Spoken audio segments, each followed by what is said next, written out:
Hey there, my fellow history enthusiast nerds. Welcome to our nerdy session, and here it will be all about Roman theater. So get ready to embark on this exciting journey. And there I'm going to take you through time and as we explore the fascinating world of ancient Roman theater. But before we jump in, it's really important to lay the groundwork and understand the origins and key aspects of Roman theater. So, what I would recommend, just grab your virtual popcorn and let's dive right in, right? And again, make sure to hit that subscribe button so you don't miss any of our nerdy episodes. All right, let's get started. So, how theater in ancient Rome was kind of, no, at that time it was big deal. So, as we have already understood and talked about all the Greek theater in our previous classes, and today we were supposed to talk about British theater, British drama. But what here we have to understand Roman theater in order to know more about British theater, how these Roman plays influenced in British theater, right? So it was all started from here, Roman tragedies and Roman comedies that you can see all the reflection in Shakespeare, Thomas Kyd, and also that ancient Roman comedy in Ben Jonson. So that's why this Roman theater is quite important to know about. So so this Roman thing, no, it all started way back in the 14th century BC when Rome changed from a monarchy to a republic. From then on, theater became a popular form of entertainment and control for the Romans, right? They had different types of plays, like here, like tragedy and also comedy, and each has like with its own style and architecture. So the Roman loved a good show, and they expected theater to be spectacle, so they wanted to be entertained and have a good time rather than being all serious and dramatic. So this kind of theater is still popular today. So some famous playwright from that time was like Plautus, Terence, and Seneca the Younger, not the older one, who wrote plays that gave us a glimpse into Roman society and culture. So these plays were an important part of Roman life during the Republican and imperial periods. So, in a nutshell, theater in ancient Rome was kind of a fun and entertaining way for people to enjoy themselves and learn about their society. So, it had a lasting impact on Roman culture and continues to influence theater even today, right? So, this is all about this ancient Roman theater, where we had just general overview what is Roman theater and all. Now we'll straight move to the Roman tragedy, and you will find how exciting it is and how it has influenced many of British theater. So Roman tragedy. So this was actually we don't have any, I mean, not so many surviving early Roman tragedy, even though they were highly respected back in the days. We know about three early tragedians, who is Aeneas, Pacuvius, and Lucius. So these tragedies were different from other genres because they included choruses that were part of the action on the stage during the performance. So during the time of Roman Empire, only two tragedians' works have survived, and one of them is we don't know; it is like unknown author, and the other one is of course Seneca. That's what we are going to discuss in this slide anyway. So all right, so he was kind of a Stoic philosopher. So Seneca wrote like nine tragedies, and all of which were based on all Greek subjects. So if you have attended the previous session on ancient Greek theater, where we have discussed about all like Agamemnon and Oedipus, Medea, Philostrata, and also so many playwrights. So if you have attended that session, then it will be easy because the plot is same kind of, and the story is same, the character is same. So that's why we are only moving to just general introduction about particular plays, right? So anyway, So as I said, we were talking about Seneca, right? So during this, like the time of Roman Empire, as we know, only two of the tragedians works have survived, and one of them is unknown and the other one is Seneca, right? So that Seneca wrote almost like nine tragedies, and as I said, these are all based on Greek subjects. So, and they are all known as fabulae crepidati in Latin. Well, I don't speak Latin, so you can get it. So anyway, this was all about Roman tragedies, right? So now we'll just move on to the Senecan tragedy. So what do we understand by Senecan tragedy? So Senecan tragedy had a kind of distinct style that focused on especially rhetoric. So it used something like paradoxes, contrast, and declamatory structure to make points more persuasive. So Seneca's plays emphasized exaggeration to create impact through his tragedy. So Seneca explored the human soul and used rhetoric to reveal the state of one's mind. So Seneca also introduced new element to Roman tragedy, such as asides, which were common in Hellenistic drama, but not in Greek tragedy. So he delved, into that psychology of characters, depicting their inner thought, emotional conflict, and self deception. So now you have the idea how impactful these plays would have been at that time, right? So this emphasized on psychology set of Roman tragedy apart from Greek tragedy. That's completely because of that depiction, the psychological factor of the character depicts, it actually has more impact than what it was there in the Greek tragedy. So those who experienced Seneca's plays, whether as students, readers, or audience member, were actually influenced by his use of rhetoric. So they learned about verbal strategy, understand different perspective, and public role play.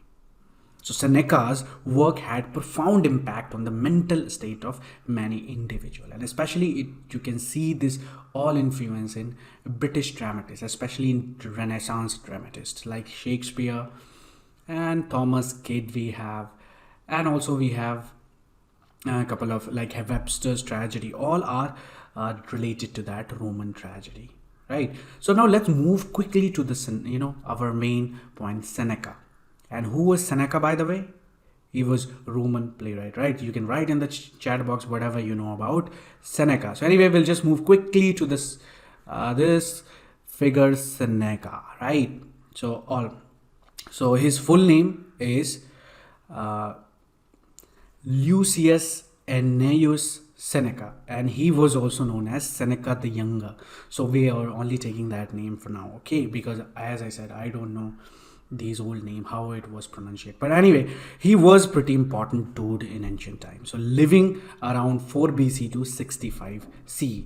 So this guy was philosopher, statesman, orator, and of course a tragedian. So that part we are going to cover. So first let's talk about his writing style and writing skills. Seneca was known for his philosophical works in the beginning, and then his plays, and all of his plays were tragedy. So he wrote around 12 essays and kind of, whopping 124 letters that tackled moral issues. So those writings are super important because they give us a real insight into ancient Stoicism. So now as a tragedian, that what we are going to focus, Seneca rocked the stage with plays like Medea, Thyestes, Phaedra. So the plot of these we already know because it is from a Greek play, right? Greek theater.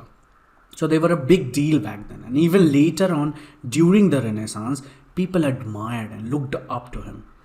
They saw him as this, wise and almost holy figure. Someone who could teach them about morals and even Christian values. Plus, his writing was kind of top notch and set the bar for dramatic art. As I said, he used as psychological effect, right? So all in all, if I brief Seneca, he was kind of total powerhouse in ancient Rome. His works, both philosophical and theatrical, and it kind of left a lasting impact on later generation, especially on Renaissance dramatists. So it, shaped the way people's thought and even how they wrote and performed plays. Now let's move to the Senecan Tragedy. Here I have just list out all the names here, important plays here, and then what plays in British drama has the effect of that Senecan themes. So that is also there. So that is what is important for our exam perspective, right? So let's move on. What is Senecan Tragedy? What were the theme? And so this Senecan Tragedy, like we know, it has only 9 plays, right? 9 closet drama, and which was actually intended to be read rather than performed, right? So it was all written in blank verse by the Roman philosopher, as we know, Seneca, or tragedian, in the 1st century AD. So it was actually rediscovered by one Italian humanist in the mid 16th century. And they became the models for the revival of tragedies, especially on the Renaissance stage. So the two great but very different dramatic tradition of the age, right? One French neoclassical tragedy and another was Elizabethan tragedy. Both of these stage or tragedy drew inspiration from only Seneca. So in that way we can say why Seneca is very important in our British theater, right? So Seneca's plays were reworking of all Greek tragedians like Euripides drama and also of works of Aeschylus and Sophocles. So actually it was maybe probably meant to be recited at elite gatherings. So they differ from their original in their long declamatory narratives and narratives accounts of action, their obstructive moralizing, and their bombastic rhetoric. So they dwell on detailed account of horrible deeds and contain long effective soliloquies. Though the gods rarely appear in these plays, ghosts and witches abound in an age when the Greek originals were like scarcely known at that time, right? Seneca's plays were mistaken for high classical drama. So this Renaissance scholar, there was this scholar named J.C. Scaliger, who was somewhere between, his lifespan was 1484 to 1558, who knew both Latin and Greek and preferred Seneca to Euripides. So that French neoclassical dramatic tradition, which actually reached its highest expression in the 17th century tragedy, especially of Pierre Corneille, you must have heard, and of course Jean Racine, who all drew on Seneca for like form and especially rhetoric and grandeur of a style. So these classicists, what they did, they adopted Seneca's innovation of the confident, usually, and of course his substitution of his speech for action and his moral hair splittering. So anyway, right now we'll talk about Elizabethan dramatists, and these guys, found Seneca's theme of bloodthirsty revenge, more it was similar to English taste than they did his about form. So the first English tragedy, if you know, you can write in the chat box quickly. But anyway, that first English tragedy, as you know, it is Garbodak, right? Which was published in 1561 and by who? Thomas Sackville and Thomas Norton. Is a chain of slaughter and revenge written in direct imitation from Seneca. And Senecan tragedy is also evident in our Shakespeare's Hamlet, and of course we have a couple of more plays like Henry VIII, and that Shakespeare Hamlet has the revenge theme of revenge, the corpse-driven climax, and such points of a stage machinery as a ghost can all be traced back to the Senecan model. So now it's all about Senecan tragedy. I hope you understand what is the main theme. You should understand that it has more like psychological. The second important thing is that it all talks about the revenge, the blood, the treachery, all these stuff is there in Senecan tragedy. So let's see the list of Senecan tragedy. So as you know, you see the list over here, right? All of these are from Greek tragedy, right? So I have already talked about Medea, Phaedra, Agamemnon, Oedipus, Trojan woman, Oedipus at Colonna. So all this we have already discussed. So because of that, these session, you will know what is the plot of these, right? Here it's more like, psychologically, aspects, the rhetorical, the form, the grandeur style of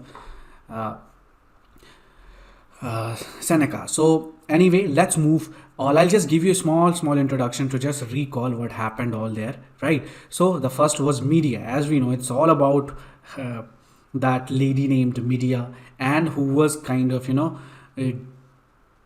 like take revenge on Jason, his kind of no good husband, and because that Jason was cheating on her, right? So because of that revenge, I mean that cheating, she revenge. She kills her sons, and also Jason girl, that who was, because of that girl that Jason cheated. So she also killed her, and along with her father. So this is all happened in media. I hope you know the story if you have seen the previous session. But anyway, next is Phaedra. So Phaedra, this one is all about the lady Phaedra who falls like head over heels for her stepson, and whose name is Hippolytus. Needless to say, things will definitely get pretty messed up, right? So don't need to talk about, you will know through the name. Anyway, another is Thyestes, and that Thyestes is also kind of messed up a story about two brothers, Atreus and Thyestes, who can't stop backstabbing each other and seeking revenge. So like if you talk about family drama, then it's the best example. But anyway, again we have the Agamemnon. There what happens, this play is simple, that we have that Greek king Agamemnon, right, is coming back from the Trojan War, and what Agamemnon sacrificed his daughter, right, and because of that his wife gets revenge for that. So this is all about there in Agamemnon. And again we have another play, Hercules Furens, and this is all about, or you can just say in English, it is the madness of Hercules. So picture this, Hercules losses and does some crazy stuff because he's under the influence of madness, and now he's got to deal with the consequences that he has done in the madness. Again, Oedipus, needless to say, you know everything about it, right? So this one's real kind of classic, and it's all about a dude named Oedipus who unknowingly kills his father and marries his mother. Yeah, messed up as it sounds, right? But anyway, another is Phoenicians, or you can just simply say the Phoenician woman. And it's all about a family feud between brothers, and these two brothers, Eteocles and Polytheus, they were like, kind of Game of Thrones was happening in Thebes. So you can understand how they fought for the throne, especially in Thebes, right? So not too much, this is all we have already said. Anyway, another Trojan woman, and Trojan woman is this play actually dives into the lives of these women of Troy after the Greeks have wrecked their city. So kind of some serious heartbreak and sorrows you can find there. And again we have at the end Oedipus at Colonus. The plot is the same, and it's like the continuous Oedipus journey, and he's seeking redemption and finds like solace in a place called Colonus, and yes, he's looking for kind of fresh start. But anyway, now this is all about list of Senecan tragedy. Now we'll move immediately to the Senecan themes in British drama, and that's what you have been waiting for, I guess, right? So why wait? Let's move there. So Senecan themes in tragedy. As you know, what is Senecan themes? Revenge, right? Some inner thought, or it's all about psychology, and bloodshed, and all these things is there in Senecan tragedy, right? So how you can find these themes in British drama? So as we have already discussed, Gorboduc, right? And it's kind of very old, or you can say first English tragedy that imitates Seneca, and it's all about revenge, bloodshed, and more revenge, you can say. So they really went all in on in the drama. Again, we have Spanish tragedy. We will anyway discuss all these plays in our later session, but for just small thing, that this Spanish tragedy is by Thomas Kidd, and this is all about revenge theme and lots of dead bodies everywhere. Plus there is also a ghost in the mix.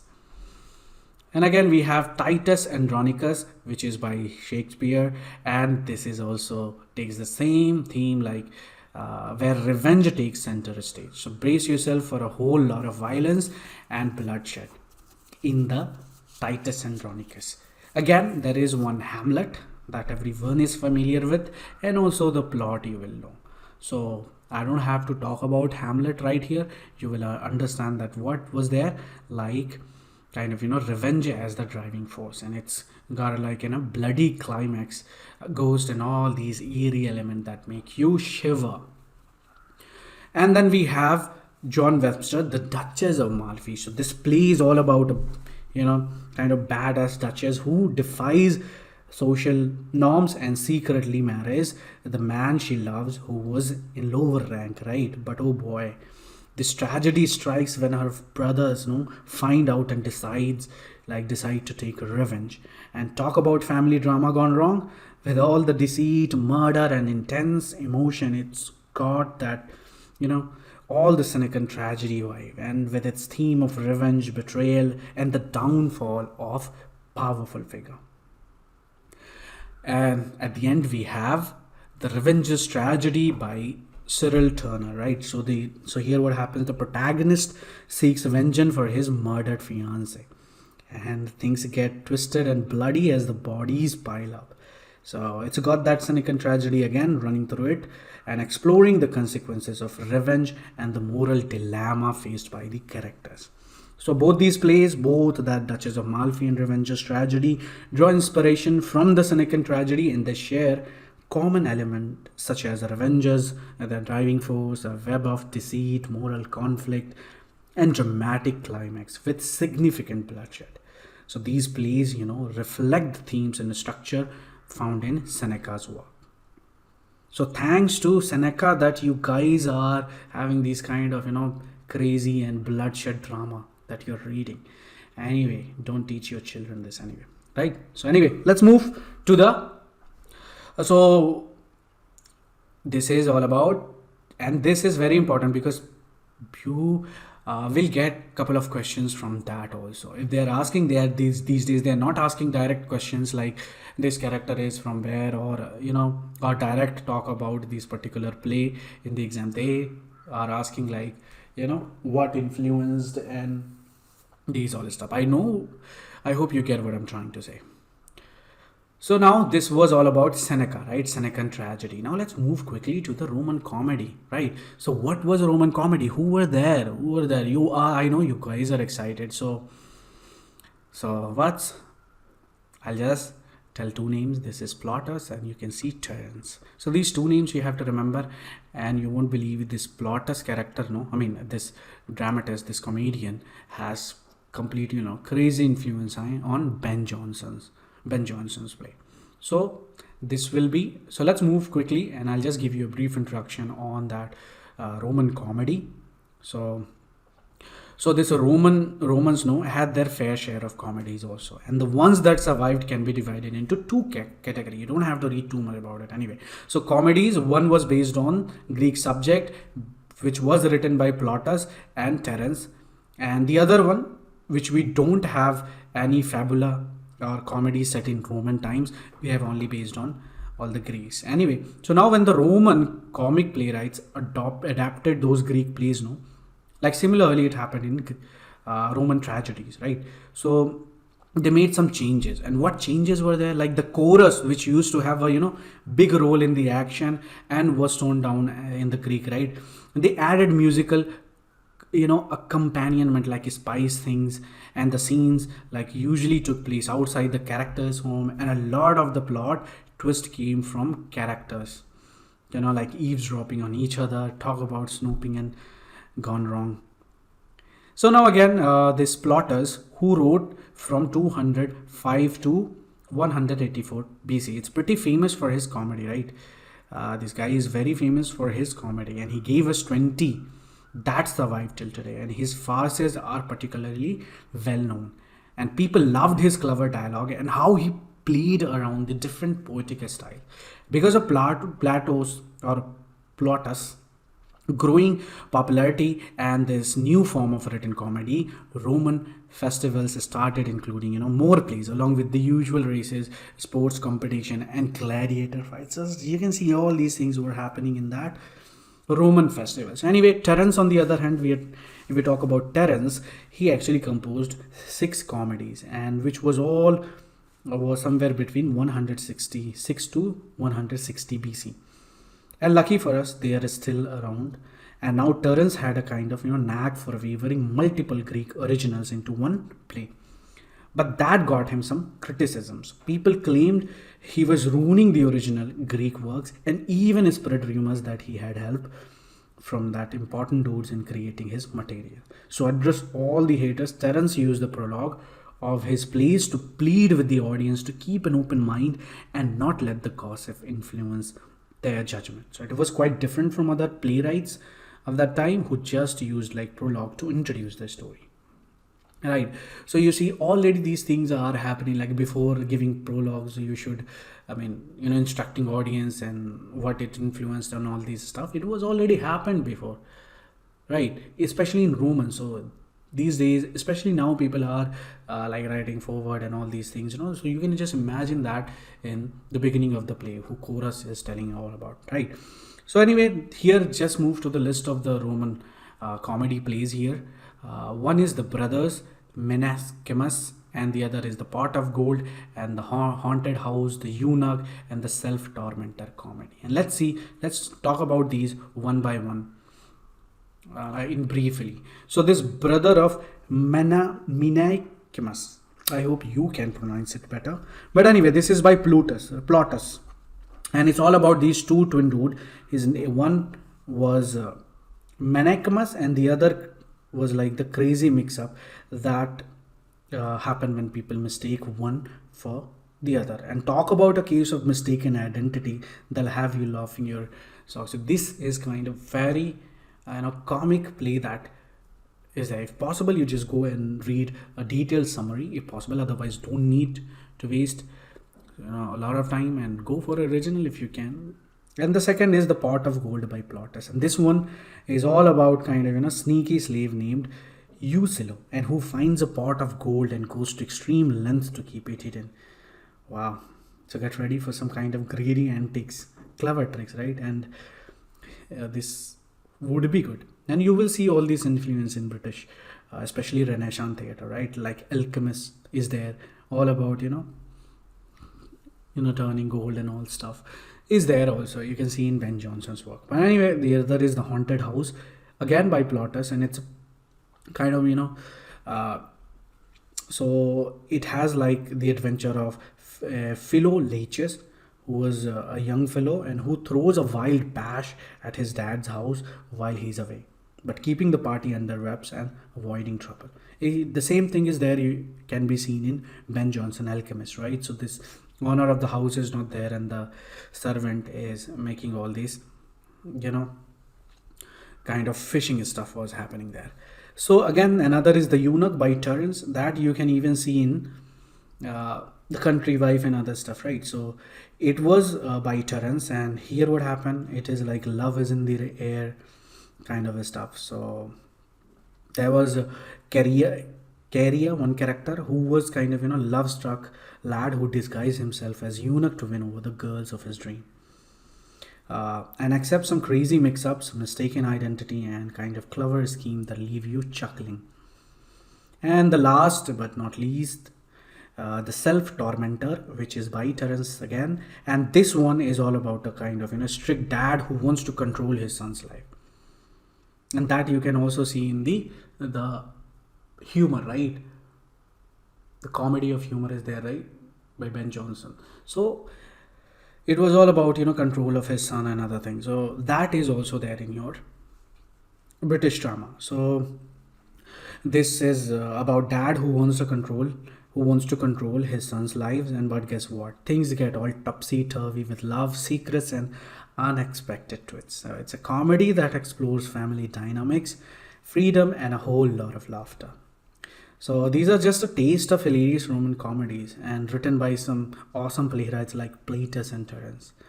So they kind of knew, how to bring on the laughs with their witty lines and kind of wacky plots and unforgettable characters. And this you will see all in Ben Johnson's, and also the comedy in the comedy playwriters during Renaissance theater. So this is all about a list of Roman plays, comedy plays. And now let's move to the list of English plays based on Roman comedies. I know that's what you guys are waiting for, so you can just go and read these plays with excitement, and while knowing the background, it will definitely help you to read the plots, characters, and also the effects. So when you read something, you just also think about the writing, and also what kind of emotion or psychological things are there. So these helps us. And thanks to that Roman theater, that we have some some kind of wild tragedy, and also like comedy that makes us laugh now. So anyway, here you see the list of English plays which were based on Roman comedy. And the Comedy of Error, this is wrong here.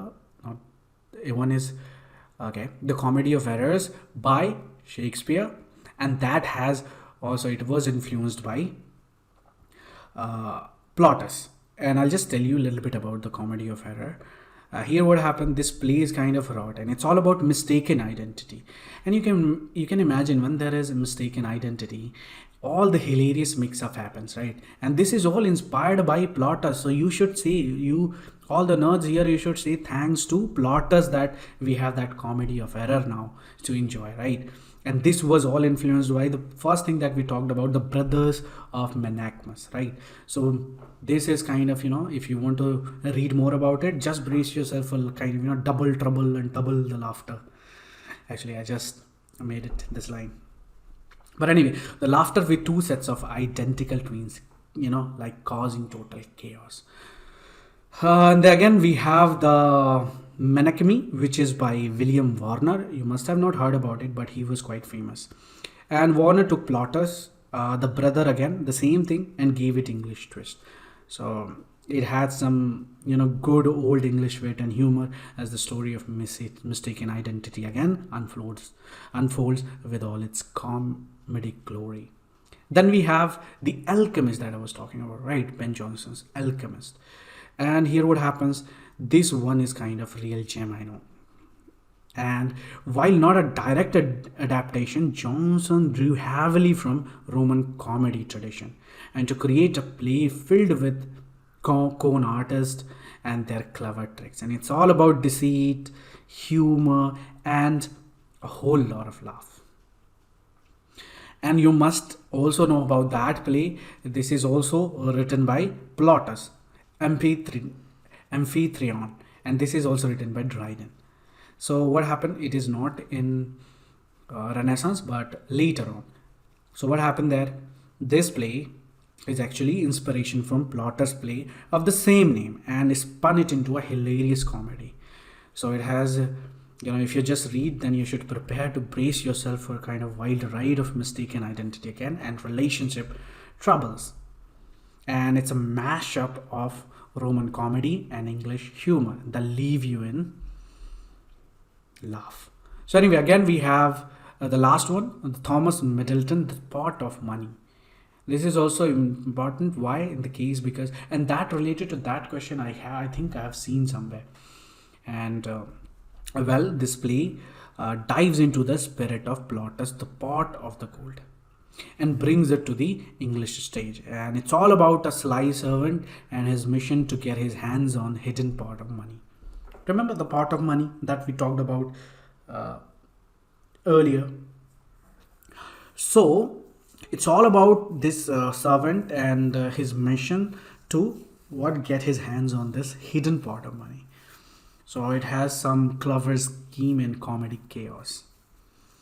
And so all my nerds, these English plays like took the spirit of Roman comedy and added their own English flavor. And that is still you can do.